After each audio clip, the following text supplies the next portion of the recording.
அந்த ஒப்பந்தம் எங்கே? அவ்வளோதான் நம்ம கேட்கணும். அதே மாதிரி இருக்கிறதுலே ரொம்ப சுவாரஸ்யமான விஷயம் இதுதான். ஒரு வதந்தி பாராளுமன்றத்துக்குள்ளார கிளம்பப்பட்டுச்சு. அதனால தான் இங்கே வதந்தின்னு சொல்லுவோம். ஆதாரம் இருந்தால் நான் ஆதாரத்தை வச்சு உண்மைன்னு சொல்லுவேன். இவங்க ஒரு வேலை இந்த ஆவணத்தில் கையெழுத்து போட்டிருந்தா அதான் இருக்கிறதுலே பெரிய துரோகம். ஏன்னா அதில் இன்னொரு சரத்து இருக்கு. பெருந்தோட்ட பகுதிகளை பொறுத்த வரைக்கும் நிறைய தோட்டங்கள் காடாக இருக்கு. அந்த காடுகளை நாங்கள் திருப்பி தோட்டமாக்கணும்.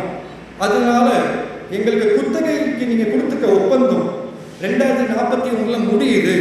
எங்களுக்கு அந்த 2099 வரைக்கும் அதிகரிச்சு கொடுக்குது. இதான் நான் சொல்ற இருக்கிற ஆபத்து. நம்மளே இப்போ இருக்கிற சூழ்நிலையில் ஒரு விஷயம் புரிஞ்சுக்கிட்டோம். அமைச்சர்களாக யார் வந்தாலும் சரி, ஜனாதிபதியாக யார் வந்தாலும் சரி, பெருந்தோட்ட நிறுவனத்துக்கு கட்டுப்பாட்டுக்குள்ளார நம்ம இருக்கிற வரைக்கும் நம்மளுக்கு ஒரு விடிவு கிடையாது. இப்போ அது 15 வருஷத்துல முடியுது.